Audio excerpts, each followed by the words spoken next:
नमस्कार साथियों। आपका फिर से स्वागत है किराडू किराडू क्लासेस के यूट्यूब ऑनलाइन प्लेटफॉर्म पर। मैं अजय कुमार आपका हार्दिक स्वागत करता हूं। और एक बार हम फिर से हाजिर हैं मनोविज्ञान की एक बहुत ही बेहतरीन क्लास के साथ। तो दोस्तों, थोड़ा माफ़ी चाहूँगा कि आज आपको कल क्लास नहीं मिल पाई। थोड़ा व्यस्त होने के कारण मैं क्लास शूट नहीं कर पाया।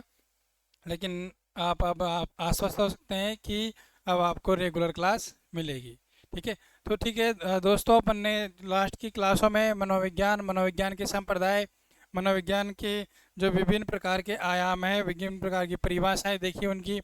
ठीक है। और उनके संप्रदाय और मनोविज्ञान की जो विभिन्न शाखाएं हैं उनका विकास किस तरीके से हुआ, जो अपन ने इन लास्ट क्लास में देखा। और पिछली क्लासों में अपन ने मानव विकास बाल विकास को शुरू कर दिया था। तो जो कि अपने विभिन्न जो शिक्षक भर्ती परीक्षाएं हैं उनके लिए एक बहुत ही बेहतरीन टॉपिक है, जिसका आधार हमारा क्या रहता है, एनसीईआरटी रहता है। उसी में से अपन लैंग्वेज चूज करते हैं, उसी में से अपन कंटेंट को उसको बिल्कुल समराइज करके बिल्कुल एक जगह करके मैं आपको देने का प्रयास करता हूँ। ठीक है। तो दोस्तों, पिछली क्लासों में जहाँ तक अपन ने देखा, विकास के बारे में कुछ चर्चा की थी अपन ने। वृद्धि और विकास के बारे में उसके विभिन्न आयाम पढ़े थे, विकास के उसके विभिन्न परिप्रेक्ष्य में जीवन में किस तरीके से वो परिलक्षित होता है, ये अपन ने देखा था। तो जो विभिन्न जो आयाम है उनके जैसे विकास सतत होता है। विकास के विभिन्न आयाम जो होते हैं शारीरिक, मानसिक, जैविक, भौतिक, संज्ञानात्मक, ये सभी विकास के अपन ने आयाम देखे थे। जबकि वृद्धि और मैचुरेशन, क्रम विकास, परिपक्वता, इनके बारे में पढ़ा था। तो इनकी अलग अलग डेफिनेशंस थी। ठीक है। तो दोस्तों, अपन ने विकास का जो चैप्टर था वो शुरू कर चुका था। और अब अपन आगे देखते हैं कल उसकी इसी कड़ी में आगे उसका अगला भाग, विकास को प्रभावित करने वाले कारक। विकास को प्रभावित करने वाले कारक। तो दोस्तों ध्यान दीजिए, जो विकास की जो प्रभावित करने वाले कारक हैं उनमें सबसे महत्वपूर्ण जो रहता है अपने, वो रहता है आनुवंशिकता। क्या रहता है दोस्तों? आनुवंशिकता। तो आनुवंशिकता के बारे में अपन ने पहले भी चर्चा की थी कि किसी भी जीव का शरीर किस तरीके से निर्मित होता है। किसी भी जीव का शरीर होता है जो प्रजनन के माध्यम से उसके माता और पिता के संयोग से वो उसका शरीर जन्म लेता है।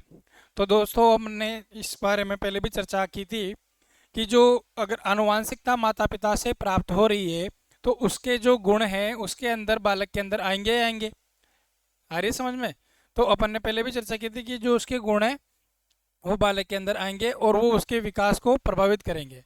तो विकास को प्रभावित करने वाले जो कारक हैं उनमें पहला जो कारक है वो है आनुवांशिकता। कौन सा है दोस्तों? आनुवांशिकता। ठीक है। तो आनुवांशिक जो कूट संकेत है, आनुवांशिक जो जीन कोड है, क्या है? कोड। तो आपने जीन का नाम सुना होगा। ठीक है। इस तरीके से जो गुणसूत्र होते हैं हमारे मानव शरीर में, तो उनमें विभिन्न प्रकार के जीन पाए जाते हैं। क्या पाए जाते हैं? जीन। तो जीन क्या है? जो आनुवांशिकता की इकाई है। ध्यान देंगे दोस्तों, एक नंबर का यहाँ से क्वेश्चन जरूर बनता है। सिंपल क्वेश्चन है। जो आनुवांशिकता की इकाई क्या है? जीन है। ठीक है। जो कहाँ पर पाए जाते हैं? गुणसूत्रों के ऊपर पाए जाते हैं। कहाँ पर पाए जाते हैं? गुणसूत्रों के ऊपर पाए जाते हैं, डीएनए में। ठीक है। तो दोस्तों, आप जैसे कि आपको विदित है, मनुष्य में 46 गुणसूत्र होते हैं। कौन से? 46 गुणसूत्र। जो किस प्रकार होते हैं? 22 प्लस, थोड़ा इधर लिख देता हूँ मैं इसको, 22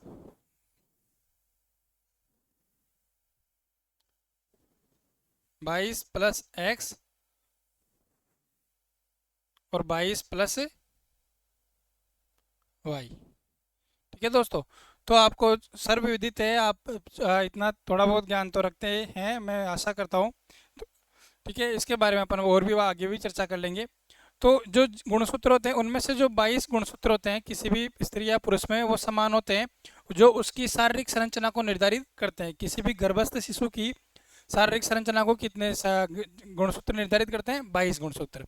ठीक है। उसके जो लिंग है, उसका जो जेंडर है, ठीक है, उसको कौन से जो जी वो गुणसूत्र निर्धारित करते हैं केवल एक गुणसूत्र, जैसे जो स्त्री में होता है एक्स एक्स गुणसूत्र और पुरुष में होता है एक्स वाई गुणसूत्र। ठीक है, तो एक्स एक्स गुणसूत्र है जो किसी भी गर्भस्थ शिशु के लड़की होने का निर्धारित करता है, और जो एक्स वाई गुणसूत्र है किसी भी गर्भस्थ शिशु के लड़का होने को निर्धारित करता है। ठीक है दोस्तों, तो अपन ने देखा कि आनुवंशिकता की जो इकाई है वो क्या है, जीन। ठीक है, तो इसी के आधार पर ही जो आनुवंशिक कूट संकेत होते हैं, अपन ने पढ़ा कि आनुवंशिक कूट संकेत कहाँ से प्राप्त होते हैं, माता पिता से वंशानुगत।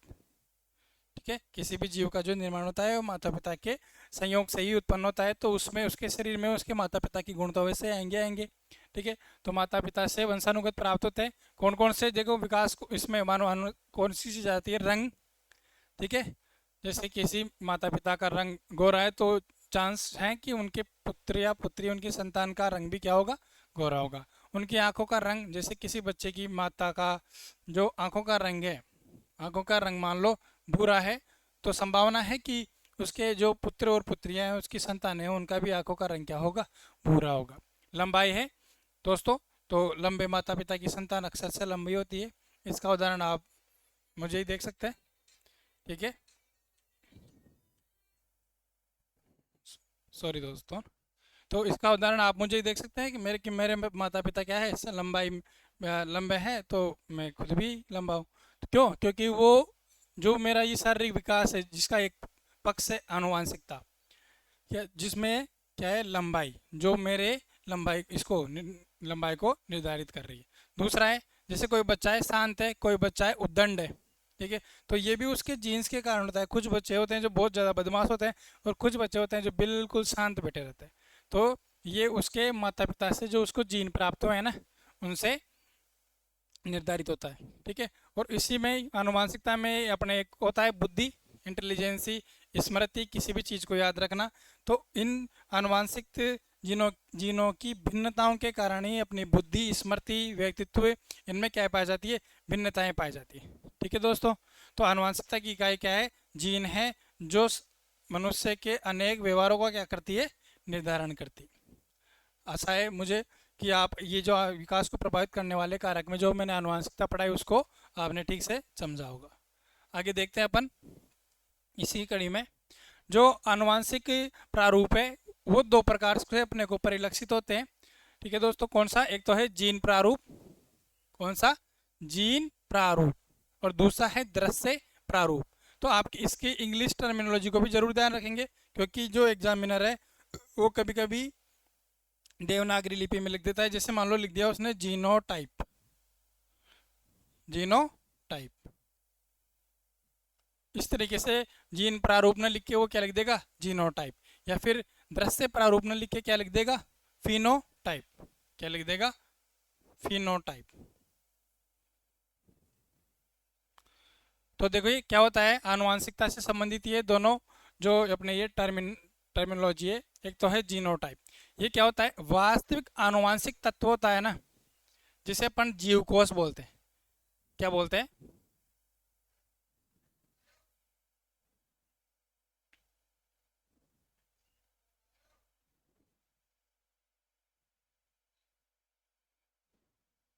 सॉरी, तो वास्तविक जो आनुवांशिक तत्व होता है वो होता है जीव द्रव्य। क्या होता है, जीव द्रव्य। किसी भी जीव की उत्पत्ति के लिए जीव द्रव्य की आवश्यकता होती है, जो एक तरीके से क्या होती है, ऊर्जा होती है।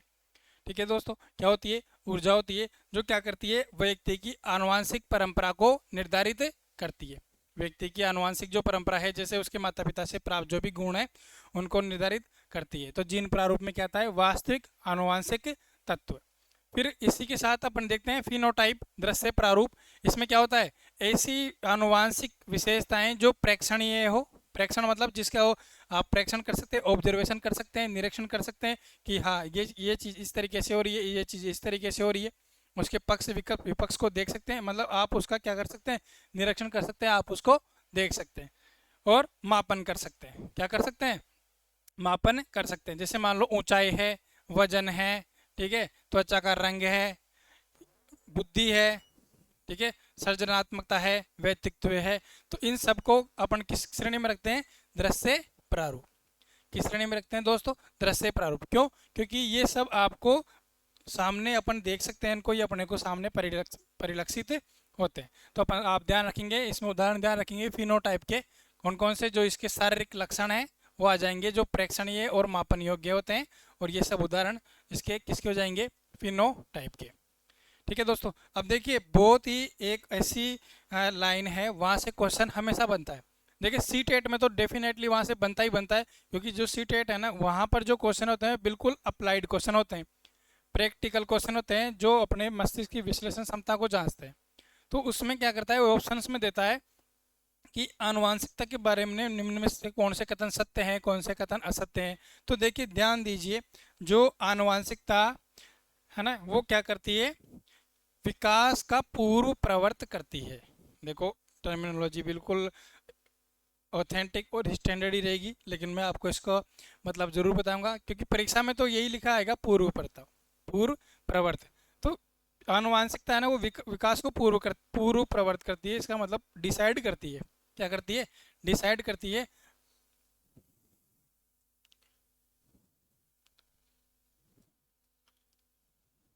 विकास को पूर्व प्रवर्त करती है, अर्थात विकास के लिए आनुवांशिकता क्या बनाती है? एक समय सारणी बनाती है, टाइम टेबल बनाती है कि इस अवस्था में विकास से संबंधित कौन सी चीजें घटित होगी, है ना, शेषावस्था में कौन सी होगी, प्रसवावस्था में कौन सी होगी।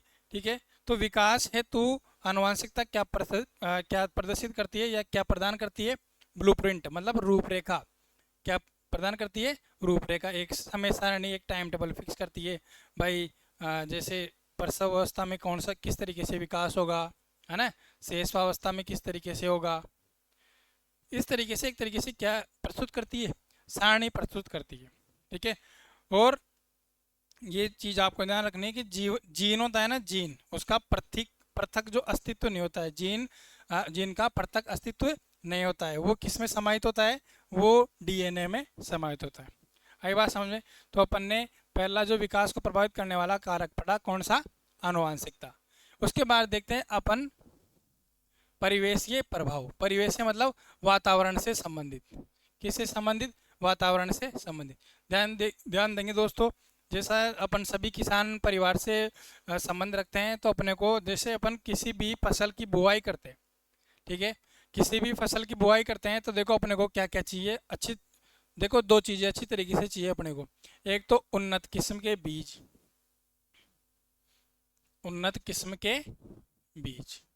ध्यान देंगे दोस्तों, ये यहाँ से बिल्कुल डेफिनेटली क्वेश्चन बनता है। अगर आप विकास में वातावरण और आनुवंशिकता के जो अंतःक्रिया है ना, उसको अगर समझ गए, वो उसके प्रभाव को समझ गए ना, तो आपके ये क्वेश्चन कभी भी किसी भी एग्जाम में गलत नहीं होगा। तो देखिए मैं इसको एक उदाहरण के माध्यम से बताता हूँ।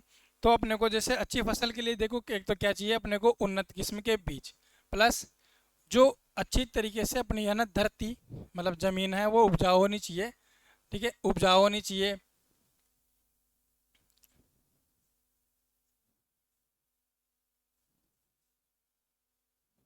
ठीक है, सिंचाई की उचित व्यवस्था होनी चाहिए अपने पास। ठीक है, तारबंदी होनी चाहिए ताकि कोई भी पशु वगैरह उसके अंदर न घुस पाए। ठीक है, और भी जैसे सिंचाई हो गई, और जैसे कीटनाशक हो गए, ये सब चीज़ें। तो किसी भी फसल के लिए अपने को सबसे पहली जो इम्पोर्टेंट चीज़ है वो क्या है? उन्नत किस्म के बीज। और दूसरी क्या है? धरती का उपजाऊपन, सिंचाई वगैरह, जो कीटनाशक है। तो ध्यान देंगे दोस्तों, अपन ने दो चीज़ें पढ़ी। एक तो विकास पर पहला तो किसका प्रभाव? आनुवांशिकता का। और दूसरा पढ़ा अपन ने किसका? परिवेश, जिसका तो अपन पढ़ेंगे अपन परिवेश का, वातावरण। तो ध्यान देंगे आप इस बात को कि जो उन्नत किस्म के बीज है वो किसको निर्धारित कर रहे हैं? उसकी आनुवंशिकता को। समझ रहे हो आप? भाई अगर बीज अच्छा लोगे आप, है ना, बीज अच्छा लोगे, और जो ये सब चीज़ें हैं ना, इनको भी आप जैसे उपजाऊ जमीन है वो भी उपजाऊ है, आप टाइम टू टाइम खाद दे रहे हो, ये सब चीज़ें हैं ना, तो उस फसल का अच्छी तरीके से विकास होगा। आई समझ में? उसी तरीके से अगर एक बालक है ना, उसका अगर आनुवांशिक संरचना है ना वो अच्छी है, और उसको पोषण, उसको वातावरण उस बढ़िया मिल रहा है, तो उसका विकास अच्छा होगा। तो जो ये उन्नत किस्म के बीज है ना, ये किसको प्रदर्शित करते हैं? आनुवांशिकता को। आनुवांशिकता। और जो धरती है इसका उपजाऊपन, सिंचाई, तारबंदी और भी जो चीज़ें हैं ना, ये किसको प्रदर्शित कर रहे हैं? वातावरण को। अब देखो, आप इस उदाहरण से ही समझ जाओगे। सॉरी।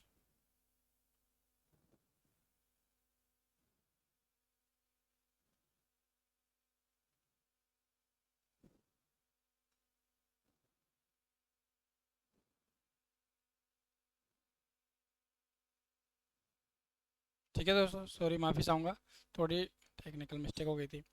तो जैसे मान लीजिए आपने उन्नत किस्म के बीज तो आप ले आए, बढ़िया किस्म के बीज ले आए आप, लेकिन आपके पास अगर धरती उपजाऊ नहीं है, सिंचाई के उपयुक्त साधन नहीं है, तारबंदी नहीं है, कीटनाशक नहीं है, ठीक है, अच्छी तरीके से जो आप उसका देखभाल नहीं कर पा रहे हो, तो क्या वह उन्नत बीज विकसित हो सकता है?